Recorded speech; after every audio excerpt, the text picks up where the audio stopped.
नमस्कार दोस्तों, मैं संतोष सर यूट्यूब के अपने चैनल तथागत IAS अकेडमी में आपका स्वागत करता हूं। दोस्तों, आज हमने इस शहर के बहुत सारे ऐतिहासिक और सामान्य स्थानों की हमने भ्रमण किया हुआ है और यहां पर देखा है कई सारे लोग जो यहां पर तैयारी के लिए आते हैं और जो नीट और IIT की जो तैयारी कर रहे हैं वो स्टूडेंट आपको यहां पर आपको आमतौर पर दिखाई दे जाएंगे। और अब हम इस शहर के बारे में या इतिहास के बारे में या इस शहर की खूबसूरती के बारे में हम कुछ डिटेल से चर्चा करेंगे। अपना वीडियो हम लोग शुरू करते हैं।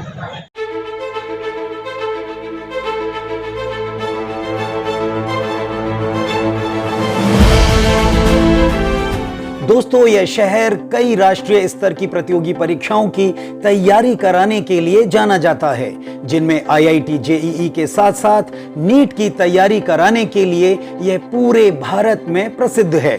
एक कोचिंग हब के रूप में कोटा का उदय 1985 में तब शुरू हुआ जब एक इंजीनियर विनोद कुमार बंसल ने बंसल क्लासेस की स्थापना की। आज कोटा में करीब 50 से अधिक छोटे बड़े कोचिंग संस्थान हैं, जो कोटा शहर की अर्थव्यवस्था में प्रमुख योगदानकर्ताओं में से एक बन गए हैं। इन्हीं के प्रयासों से आज कोटा को भारत की कोचिंग राजधानी के तौर पर जाना जाता है। IIT JEE और नीट UG जैसी परीक्षाओं की तैयारी करने के लिए हर वर्ष देश भर से करीब 20 से 25 हजार से अधिक छात्र अपने उज्जवल भविष्य के सपनों को लेकर कोटा शहर की ओर आते हैं। कोचिंग सेंटरों के आसपास तमाम छोटे बड़े छात्रावास और PG खुले हुए हैं, जहां आप अपने बजट के मुताबिक रहने खाने की व्यवस्था कर सकते हैं। बाकी शहर की अपेक्षा यहाँ हर चीज कई गुना महंगी बेची जाती है। छात्र यहाँ 2 से 3 साल तक रहते हैं। 5 अप्रैल 2017 को हिंदुस्तान टाइम्स में प्रकाशित एक रिपोर्ट के मुताबिक कोटा कोचिंग उद्योग का वार्षिक कारोबार लगभग 1500 करोड़ रुपए का है। वहीं देश के कोने कोने से आए छात्रों को यहाँ के कोचिंग संस्थान विभिन्न स्थानीय स्कूलों में नामांकित करवा देते हैं। ये स्कूल्स इन छात्रों को डमी स्कूलिंग की सुविधा मुहैया कराते हैं। वहीं 28 नवंबर 2015 को द इंडियन एक्सप्रेस में अंकिता द्विवेदी द्वारा प्रकाशित एक लेख में डमी प्रथा को अवैध माना गया था। यह शहर तमाम बच्चों के सपनों में नए नए रंग भरता है, तो हजारों बच्चे हर वर्ष नाउम्मीदी और अवसाद के अंधियारे गर्त में खुद को डुबा लेते हैं।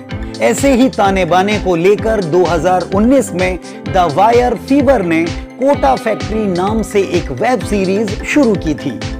2 सितंबर 2018 को द न्यू इंडियन एक्सप्रेस में राजस्थान का Kota the killer coaching hub शीर्षक से राजेश असनानी के प्रकाशित लेख में कोटा शहर में छात्रों के आत्महत्या से मरने के बढ़ते मामलों पर विस्तार से प्रकाश डाला गया था।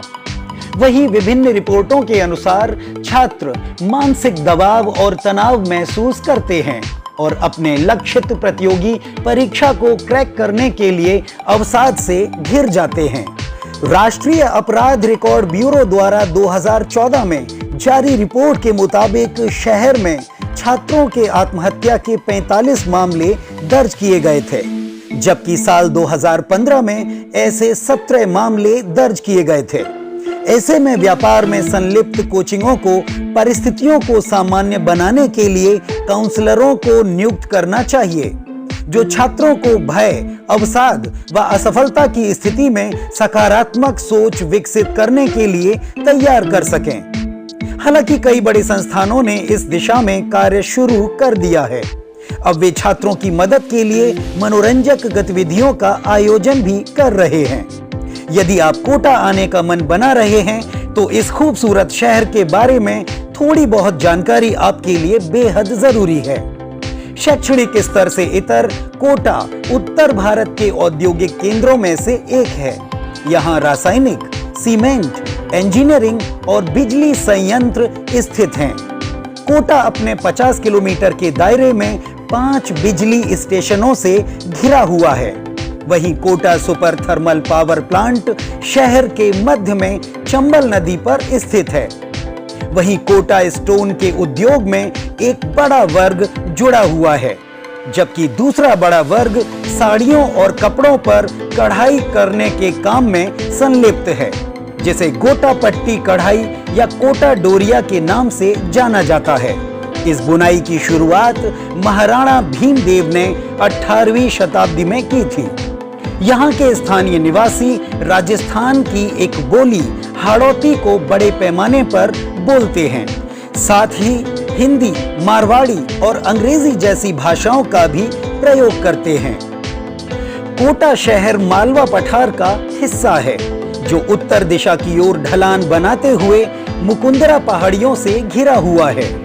1.2 मिलियन आबादी के साथ जयपुर और जोधपुर के बाद यह राजस्थान का तीसरा सबसे अधिक आबादी वाला शहर है, जो भारत का 46वां सबसे अधिक आबादी वाला शहर भी है।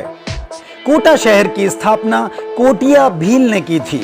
शहर का इतिहास 12वीं शताब्दी का है, जब हाड़ा सरदार राव देवा ने इस क्षेत्र को कोटिया भीलों से छीनकर बूंदी और हाड़ौती राज्य की स्थापना की थी।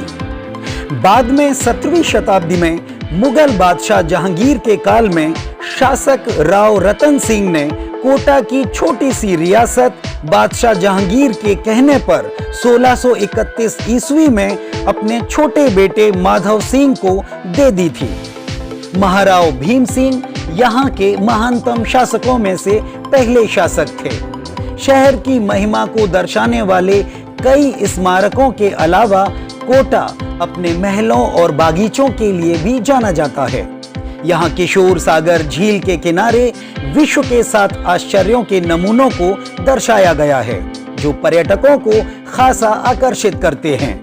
इसके साथ ही राजा की गढ़ी, जिसे सिटी पैलेस भी कहा जाता है, अपनी खूबसूरती और ऐतिहासिकता के लिए प्रसिद्ध है, जहां मध्यकालीन हथियार, गोला बारूद, अस्त्र शस्त्र आपको लुभाने का काम करते हैं। शीश महल के साथ साथ राजा का अंतःपुर भी अपनी खूबसूरती को दर्ज कराता है। तो आप जब भी कोटा घूमने आएं तो इस शहर की खूबसूरत फिजा और स्मारकों को देखना बिल्कुल भी ना भूलें।